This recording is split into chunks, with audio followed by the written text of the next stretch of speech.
Monsieur Abdazak Ben Saga, chef de la division d'information et d'orientation et coordonnateur national des carrières des Career Centers. Les soft skills pour un étudiant plus épanoui et acteur de ses apprentissages. On a une deuxième qui se complète, semble-t-il, de professeur Nabil Mazouri. Et là, c'est un peu plus, il va s'attarder sur ce qui se fait, ce qui va se faire au niveau de notre université Mohamed V en matière de soft skills. Donc voilà, sans transition, je vais donner la parole. Vous allez commencer pour les soft skills à l'université Mohamed V, entre innovation et développement des compétences.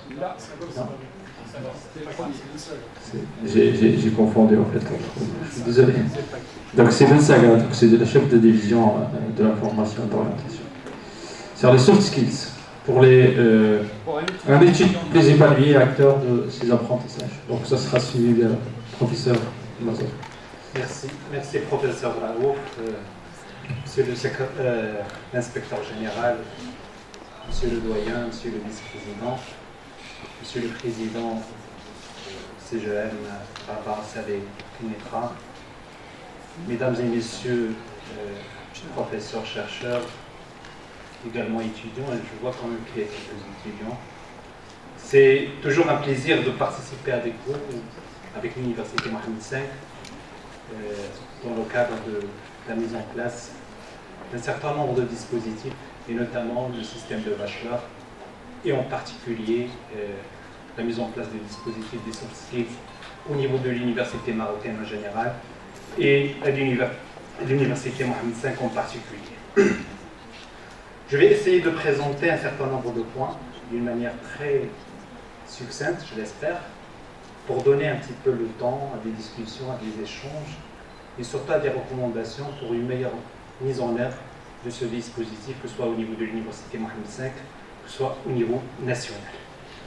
Le premier point, ça concerne un focus sur le système actuel de licence, avec un intérêt particulier à deux indicateurs, trois, qui résument un petit peu les problématiques liées au rendement interne et externe du système de licence. Deuxième point sera consacré à un questionnement de l'employabilité en termes de déterminants de la réussite d'intégration professionnelle. Ce sera une meilleure transition pour la place, pour discuter, échanger autour de la place des soft skills dans le nouveau système de bachelor. Une présentation très, disons, générale et succincte également de ce que nous avons proposé à titre indicatif, je le souligne, aux universités, aux équipes pédagogiques en tant que module type des soft skills. Donc ce sont des modules qui ont été proposés, partagés avec les équipes pédagogiques au niveau national, dans un esprit d'adopter, à titre indicatif toujours, d'adapter c'est nécessaire, ou opter pour autre chose, s'il y a des choses qui sont beaucoup plus intéressantes au niveau des universités et également au niveau des équipes pédagogiques. Je vais essayer de terminer ma présentation avec une présentation d'un dispositif purement marocain, des Career Centers, même si l'appellation est anglo-saxon, mais le dispositif est purement marocain, même s'il y avait le soutien de l'USAID en tant que bailleur de fonds, en tant qu'expertise aussi, mais nous avons essayé durant 4 ans de mettre en place un système, un modèle marocain des Career Centers. Et je vais essayer de finir avec une présentation de la plateforme nationale qu'on suggère aux universités, aux équipes d'adopter pour tout ce qui est enseignement à distance ou au auto-apprentissage des soft skills qui s'appelle Najahi, prêt pour l'emploi. Donc concernant les indicateurs qui ont été déjà présentés par mon collègue Serapou, je ne vais pas m'attarder sur les détails d'un certain nombre d'indicateurs, notamment qui concernent le rendement interne et externe, mais je vais me focaliser sur 2 chiffres très parlants. Le premier, ça concerne le taux de décrochage au niveau de cycle de licence de 47,2%, qui est un chiffre très alarmant. On peut dire, annoncer qu'il y a à l'international, si on prend par exemple l'OCDE, dans la majorité des pays, il y a des chiffres qui avoisinent ce chiffre. Mais il ne faut pas oublier que dans ces dispositifs, au niveau international, il y a d'autres solutions. Même s'il y a une déperdition de 40 ou 50% parfois, il y a toujours le principe de la formation tout au long de la vie. Il y a le dispositif de capitalisation sur les acquis d'expérience. Donc, vraiment tout le dispositif qui permet aux décrocheurs du système universitaire d'avoir une autre voie. Chose que malheureusement, nous n'avons pas assez souvent dans notre système. Donc, ce taux de décrochage de 47% nous questionne. Il y a la question, bien sûr, de l'orientation, de la fracture linguistique, mais moi, je tiens toujours à mettre en avant ce qu'on appelle le métier de l'étudiant, la fonction de l'étudiant. Malheureusement, dans notre système, nous avons, dans une grande majorité des cas, surtout au niveau des établissements à accès ouvert, nous avons des élèves qui intègrent, entre guillemets, qui accèdent beaucoup plus, parce que l'intégration, ça veut dire qu'on dépasse un petit peu le niveau d'accès à une certaine intégration en bon et due forme au niveau du milieu universitaire. Donc nous avons des élèves qui entrent à l'université, qui passent 3 ans, 4 ans, 5 ans, et qui restent toujours dans l'esprit de l'élève, et qui sortent avec un diplôme au centre, mais qui restent toujours dans leur rôle, dans leur esprit d'élève. Donc il y a un problème, disons, de l'intégration en termes d'adoption de la fonction étudiante. Et c'est là où nous avons les éléments ou les modules qu'on propose en première année de statistiques qui permettent une meilleure intégration à la fonction d'étudiant pour les élèves fraîchement recrutés au niveau de l'université. Ça, c'est le premier chiffre concernant le rendement interne, et je ne vais pas aller dans les détails des autres déterminants de cette question de décrochage. Deuxième élément également, deuxième chiffre, deuxième indicateur, c'est les 25%, le taux de chômage chez les diplômés issus des établissements à accès ouvert. Bien sûr, il y a la dimension économique, la capacité de notre économie à créer de la richesse, de la valeur et par conséquent à créer des postes d'emploi, mais nous avons également une question d'inadéquation de profil. Même pour les secteurs demandeurs d'un certain nombre de profils, il y trouve tout ce qui est compétences techniques, savoir académique, scientifique, mais il déplore bien sûr tout ce qui est compétences transversales liées aux langues, aux soft skills et à la vie en communauté en général. Et si on voit un petit peu ce qui se passe à l'international, parce que maintenant, nous avons un marché d'emploi au niveau national, mais nous avons un marché d'emploi de plus en plus transnational, ou mondialisé. Donc, avec un certain nombre de modes de fonctionnement au niveau du marché de travail. Et on se pose toujours la question, quels sont les déterminants de la réussite de l'insertion professionnelle? Surtout dans un futur incertain, imprévisible, un monde de travail qui est essentiellement caractérisé par une vitesse accrue d'obsolescence des compétences, un monde de l'emploi dont nous ne connaissons pas encore la majorité des métiers, où une grande partie des métiers que nous avons aujourd'hui seront transformés, digital, évolution technologique à plusieurs niveaux, et un monde où il y a une forte et une hyper même mobilité professionnelle et qui devient de plus en plus énorme. Les générations aujourd'hui sont beaucoup plus mobiles sur le plan professionnel que ma génération, même si je ne suis pas assez vieux, mais c'est encore beaucoup plus mobile dans l'avenir. Et c'est un monde de travail qui est fortement caractérisé par des modes et des modes nouveaux d'emploi. La Covid l'a bien démontré. Il y a beaucoup plus de modes d'emploi en freelancing, en télétravail et d'autres. Et je ne pense pas que c'est une question liée surtout à la question de la pandémie, seulement la pandémie a démontré l'importance et l'utilité et surtout a mis un focus sur ce phénomène. Mais je pense que c'est une question de tendance du marché du travail à l'international. Et pour résumer, dans un marché pareil d'emploi, la question de la place des différentes composantes des compétences se pose. Et un rapport du Carnegie Foundation et du Stanford Research Center, c'est une étude quand même qui date un petit peu, mais qui est toujours d'actualité en 2015, et qui met l'accent sur l'importance des compétences transversales, des soft skills, dans la réussite de l'insertion professionnelle, et surtout de la réussite de carrière en général, et de l'ordre de 85% pour tout ce qui est soft skills, contre seulement 15% pour les hard skills ou les compétences techniques.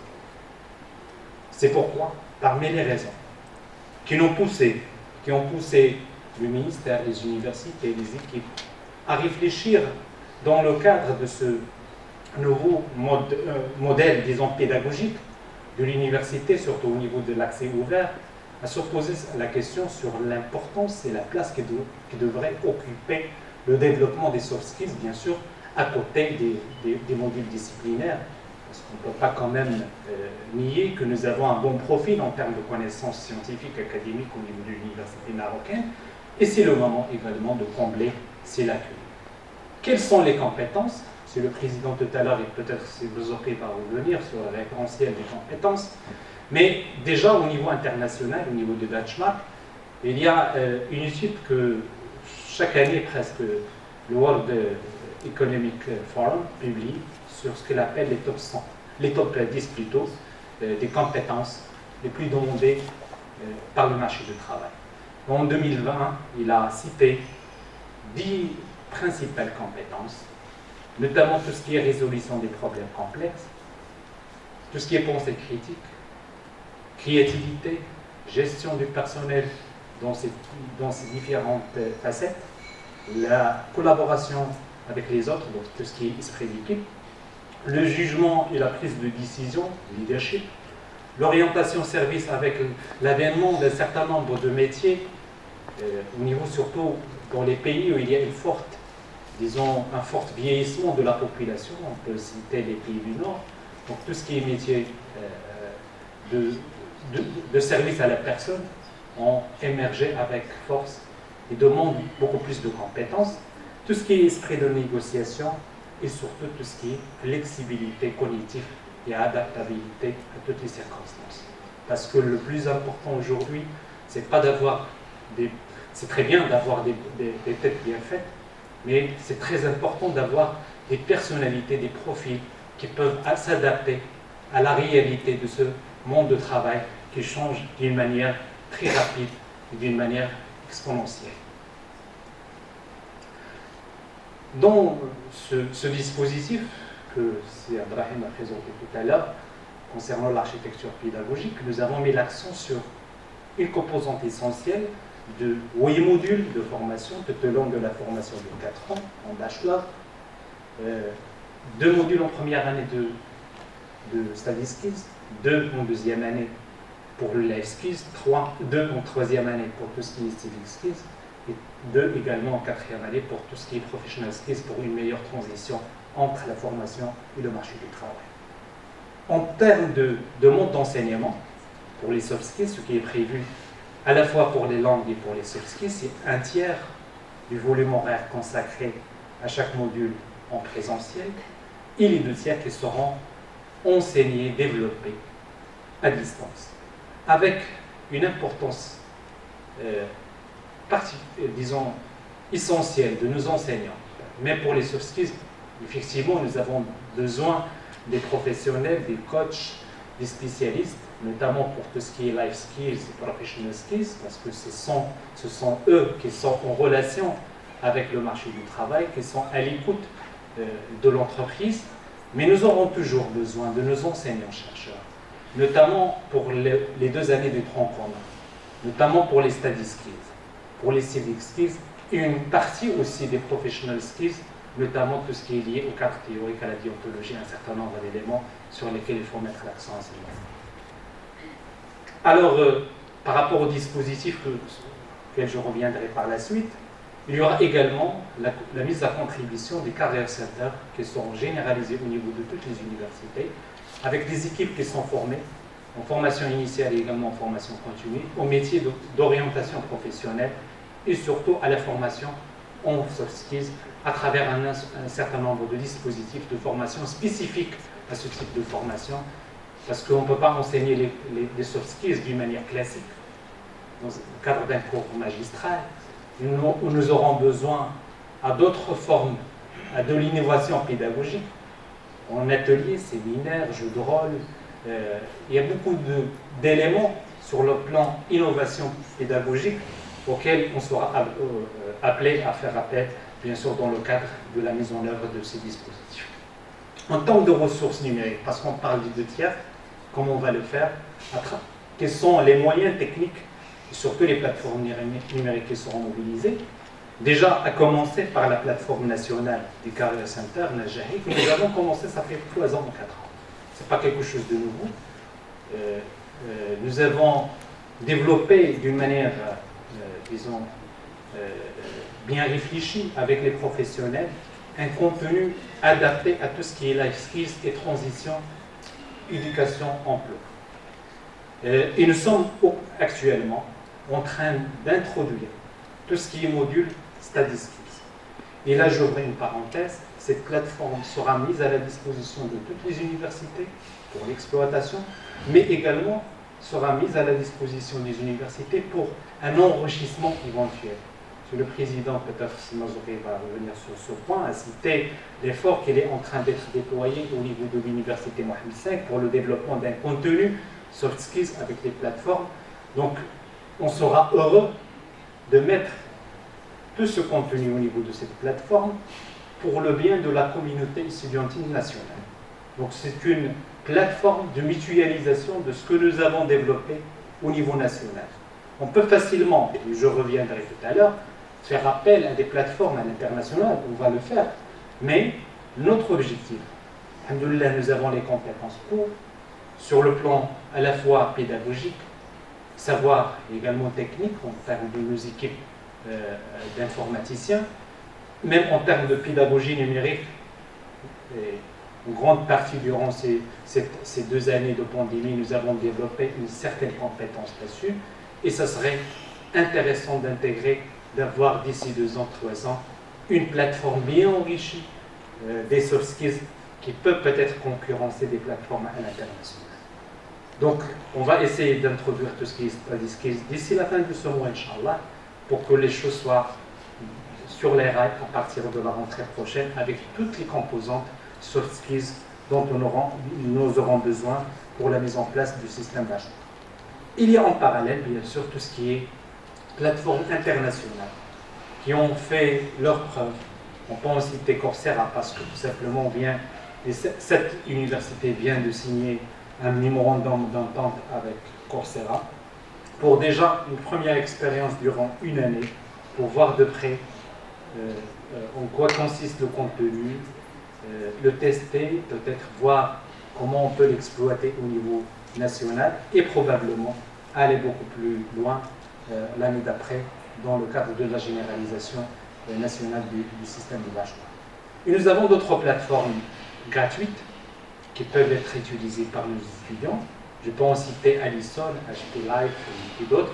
Déjà, Allison, nous avons travaillé dans le cadre du programme Career Center pour le développement d'un certain nombre de contenus à caractère universel, il faut le dire, parce que le soft skills, ce n'est pas quelque chose toujours qui est spécifique à notre pays. Il y a un certain nombre de compétences qui sont partagées par les jeunes, par le monde, et je pense que ce sont des plateformes qu'on peut également bien utiliser au niveau national.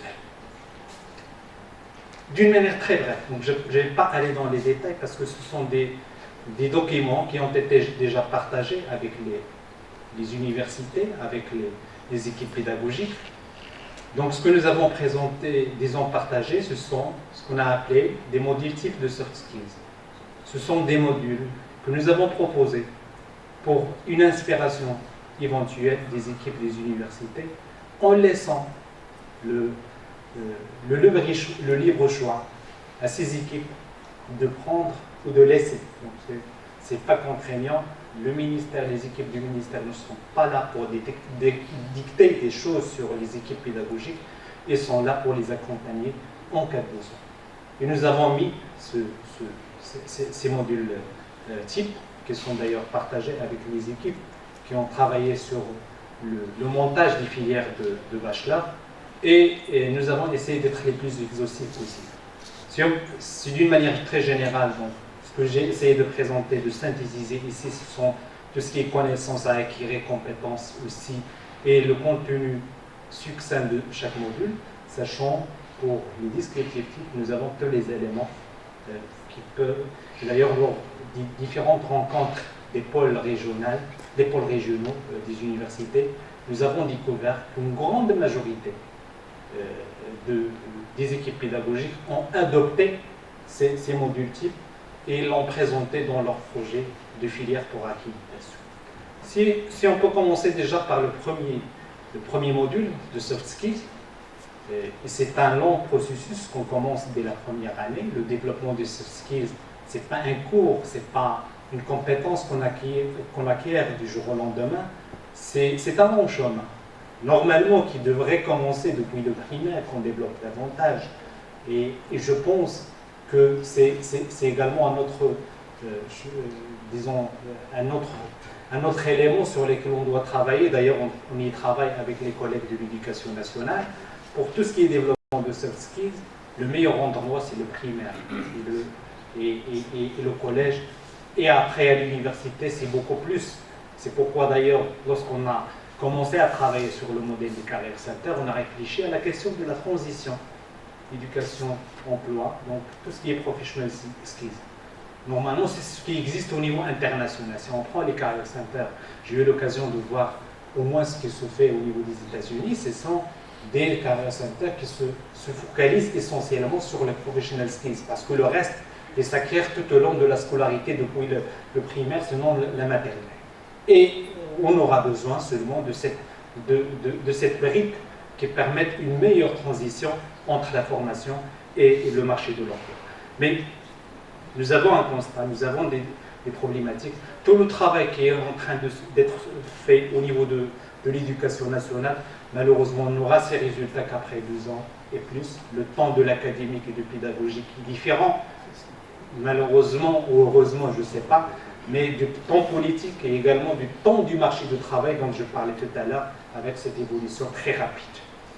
Donc je ne vais pas aller dans les détails, mais le plus important au niveau de ce module, de donner l'opportunité à l'étudiant de mieux se connaître pour mieux réussir. Il doit savoir quelles sont ses vraies aptitudes. Je ne parle pas de compétences personnelles, mais déjà en termes de qu'est-ce qu'il a comme acquis, de quoi il aura besoin durant son cursus de formation en termes de compétences et de connaissances pour construire, parce que l'approche c'est vraiment un projet personnel qui doit démarrer, primaire, collège, lycée, et qui doit être concrétisé au niveau de l'enseignement supérieur pour devenir après un projet professionnel. C'est également une opportunité pour nos jeunes, fraîchement disons reçus à l'université, de comprendre le système d'enseignement supérieur. Nous avons des étudiants qui quittent les bancs de l'université sans savoir quelle est la différence. Surtout, ils n'étaient pas confrontés à une situation conflictuelle par rapport à un problème au niveau de comment on valide un module, quelle est la différence entre un cours magistral et un cours, disons, un TD, TP ou autre. Comment on peut tirer profit des modes d'enseignement, surtout au niveau de tout ce qui est enseignement en grand groupe, cours magistral, études de cas, ateliers, séminaires, tout ce qui est mode hybride, enseignement à distance, en présentiel, et comment on peut utiliser d'une manière efficace toutes les ressources numériques dont on dispose au niveau du cursus universitaire. Et là, j'ouvre une petite parenthèse. Même par rapport à la question des réseaux sociaux, nous avons mené une petite étude à une certaine échelle lorsqu'on a démarré le programme du Career Center pour voir quels sont les réseaux sociaux qu'utilisent nos jeunes. Bien sûr, le premier qui saute, c'est Facebook, mais c'était peu d'étudiants qui connaissent, par exemple, LinkedIn, qui est le premier réseau professionnel au monde et qui permet une mise en réseau très intéressante par rapport à la question de compétences, par rapport à la question d'intégration du marché du travail et également par rapport à la mobilité professionnelle. Donc ce sont des opportunités qu'on donne durant cette première année à nos jeunes pour mieux utiliser toutes ces ressources. La question également de la gestion efficace du temps et du stress et de l'utilité. Même le stress, il y a une partie bien sûr qui est positive du stress, mais également il y a une partie négative. Et c'est une opportunité pour apprendre à ces étudiants comment utiliser d'une manière positive leur stress au niveau de l'université pour les ramener à la performance et à l'efficacité au niveau de leur cursus et de leur formation. Tout ce qui est développement des compétences académiques en deuxième semestre, notamment comment prendre des notes, comment mieux communiquer en écrit, préparer une petite présentation, comment prendre la parole au public, comment également préparer les examens, parce que nous serons à la veille de l'évaluation, comment préparer les examens d'une manière efficace et comment également développer tout ce qui est écoute active, parce que c'est très important en termes de... Donc ce sont des éléments sur lesquels on est censé mettre l'accent durant ce deuxième semestre. Et on passe au semestre 3 qui concerne les life skills. Et ce que nous avons proposé au niveau des S3, ce sont beaucoup plus tout ce qui est développement des compétences, des aptitudes personnelles. Et en S4, tout ce qui est compétences et aptitudes interpersonnelles, relationnelles et de communication. Donc, je ne vais pas aller dans les détails, donc, mais c'est ça le principe essentiel pour la deuxième année. Je vais quand même faire je vais m'attarder un petit peu sur les S5 et les S6, parce que nous avons peut-être des prémices d'un certain nombre de modules déjà au niveau des universités pour tout ce qui est life skills, study skills, avec surtout l'ancienne méthodologie de travail universitaire dans le cadre de la mise en place des modules transversaux. Mais ce qui est nouveau, déjà au niveau des soft skills, c'est ce qu'on appelle les civic skills. Et le plus important à ce niveau, comment on va inculquer à nos jeunes étudiants cette faculté de vivre ensemble, en communauté, de civisme, malheureusement, qui nous fait de plus en plus défaut. Nous avions plusieurs formes qui développent ces valeurs de civisme durant des générations. Nous avons le quartier, le Homa, le Kabila, la société, la famille, la grande famille. Maintenant, avec d'autres formats, d'autres formes de vie urbaine, nous avons malheureusement de moins en moins de valeurs qui sont véhiculées, partagées par la communauté. Et c'est à l'université aujourd'hui de prendre la relève pour enseigner ou développer, je préfère le terme, développer chez nos jeunes cet esprit de civisme, de vivre en communauté, dans le respect des droits seulement, pas au sens strict du terme, mais du droit de vivre ensemble, dans le respect et dans la dignité. Et à ce niveau, on propose également, en plus d'un module, disons, de cadre théorique, un module de stage civique et citoyen. Et je pense que c'est également une nouveauté par rapport à ce que nous avons jusqu'à aujourd'hui au niveau des universités. Au moins, c'est l'occasion d'institutionnaliser un certain nombre de pratiques qui existent ici et là, donc concernant tout ce qui est travail citoyen, associatif, bénévolat, et c'est obligatoire, c'est un stage obligatoire de 30 heures minimum dans le cadre d'une association, même d'un cadre individuel, peut être sous forme de l'aide à des personnes en difficulté, à l'analphabétisme, plusieurs formes, un travail d'ordre culturel, associatif, sportif. Donc il y a plusieurs formes de stage civique qu'on peut développer dans ce cadre. Mais le plus important, c'est de le rendre obligatoire dans le cadre de ce nouveau dispositif. Et je ne vais pas m'attarder sur les professional skills. Nous avons déjà tout ce qui est identification des valeurs, parce que le plus important à ce niveau, c'est déjà se préparer par rapport à une situation nouvelle qu'on va affronter à partir au-delà de S8, que sera le monde du travail. Ce serait important déjà de savoir comment rédiger un CV, parce que comment le booster dans le sens positif. C'est pas pour que, disons, mentir ou dire n'importe quoi ou de mettre n'importe quoi dans ce CV, mais de mettre en valeur ses compétences et ses attitudes pour les valoriser. Comment rédiger également d'une manière efficace les lettres de motivation? Il ne suffit pas de faire une petite recherche Google pour prendre n'importe quelle lettre de motivation. Ce que demandent les employeurs et vos collègues de la CGM sont là pour le témoigner. Ce sont des lettres de motivation, ce sont des CV personnalisés qui le représentent d'une manière ou d'une autre la personne ou la personnalité du candidat qu'ils ont en face. Donc c'est très important de travailler sur ça.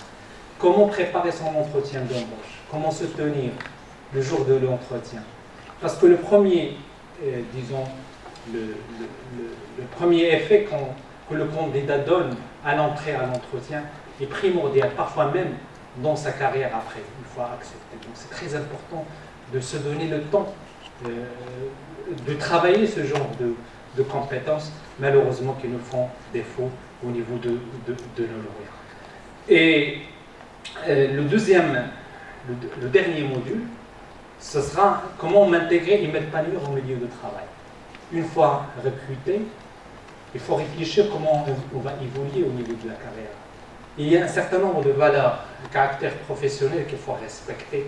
Il y a de la déontologie, il y a un certain nombre d'éléments sur lesquels il faut mettre l'accent pour mieux réussir cette intégration au niveau de l'université et après, bien sûr, même à titre personnel, mieux s'épanouir dans ce monde professionnel. Oui, nous avons dit que nous sommes dans un monde de travail en perpétuelle mutation, mais il faut prévoir parfois qu'on passe le reste de notre vie dans un seul poste, dans une seule fonction. Donc il faut apprendre comment on peut s'épanouir indépendamment de l'évolution de carrière qu'on peut avoir au niveau de l'environnement professionnel. Donc très brièvement, c'est ce que j'ai essayé de présenter concernant les contenus, et je vais partir d'une manière très rapide sur un modèle marocain. Peut-être on aura d'autres occasions d'aller dans les détails, mais pour dire que nous avons quand même un certain nombre d'acquis au niveau du dispositif que nous avons mis en place dans le cadre de l'amélioration de l'employabilité de nos jeunes. Et c'est pour le cas des Career Centers, c'est un programme que le ministère a commencé avec le site en partenariat étroit avec l'USAID en 2015. Et aujourd'hui, on peut se réjouir des résultats que nous avons pu avoir à travers au moins 3 expériences pilotes au niveau des universités, Qadiriyat, Abnek Sadi, Hassan de Casablanca, et également pour la formation professionnelle. Un Career Center, tout simplement, c'est quoi? C'est un espace destiné à accueillir des jeunes et les employeurs. Il offre une batterie de services pour les aider, et surtout aider les jeunes dans leur transition de l'éducation vers l'emploi, qu'ils soient en cours de formation ou diplôme. Nous avons les 3 centres de carrière pilotes physiques, mais nous avons un Career Center virtuel, careercenter.ma, qui permettent un petit peu à nos jeunes, indépendamment de leur lieu de résidence, d'utiliser les mêmes services que nous avons au niveau des Career Center virtuels, et parfois même nous avons beaucoup plus de services, beaucoup plus élargis, beaucoup plus développés au niveau du Career Center virtuel, avec 3 principaux services essentiels. Nous connaître, ça veut dire un service de diagnostic, d'orientation professionnelle avec des batteries de tests d'orientation professionnelle qui permettent aux jeunes de détecter sa vocation et après, bien sûr, choisir une formation et un parcours de formation qui va le mener à exercer un métier dans un secteur bien particulier. Explorer également toutes les possibilités que nous avons au niveau des métiers, au niveau des secteurs porteurs, au niveau des parcours de carrière et également au niveau des établissements de formation qui débouchent sur ces secteurs et ces métiers. Me préparer, un troisième service, des services de diagnostic pour aider chaque jeune à mieux se connaître et s'orienter vers un secteur, un métier qui lui correspond. Et enfin, un quatrième service, me lancer, c'est une mise en relation avec les entreprises à travers des programmes d'immersion, des stages et des foires d'emploi. Et je vais revenir sur ce point d'une manière, disons, chiffrée, en termes de partenariat que nous avons pu développer. Le réseau des carrières centers au niveau national, avec jusqu'à aujourd'hui plus que 340 partenariats avec les entreprises que nous avons au niveau national pour les 3 régions appliquées. Je ne vais pas m'attarder sur les atouts, j'en ai cité quelques-uns, mais peut-être on aura l'occasion de revenir après. Tout ce qui est centre physique et également plateforme, je vais terminer avec deux slides. Un qui concerne les chiffres, pour voir un petit peu l'importance de ce dispositif. Nous avons jusqu'à aujourd'hui à peu près 290 000 bénéficiaires des services, à la fois des centres physiques et du carrière center virtuel. Nous avons pour le carrière virtuel à peu près de 2 millions de visites de ce carrière center virtuel. Nous avons 344 partenariats actifs avec les entreprises dans les différentes régions. Dernier slide, ça concerne la plateforme Najahi dont j'ai parlé tout à l'heure. C'est une plateforme qui permet de compléter tout ce qui est offre de formation en présentiel en soft skills, avec 16 modules que nous avons jusqu'à aujourd'hui pour tout ce qui est life skills, professional skills. Et vous voyez là, on vient d'ajouter une deuxième composante, une troisième composante qui s'agira de réussir l'intégration à l'université qu'on est en train maintenant d'alimenter d'une manière, disons, soutenue. Voilà quelques exemples des modules que nous avons. Peut-être, on va partager après avec l'équipe du centre cette présentation pour la partager avec les participants. Donc je m'excuse si j'étais un peu lent. C'est quelque chose qui nous tient à cœur. Les soft skills, peut-être s'il y a des choses nouvelles au niveau du bachelor, c'est principalement ce volet. Je vous remercie de votre attention.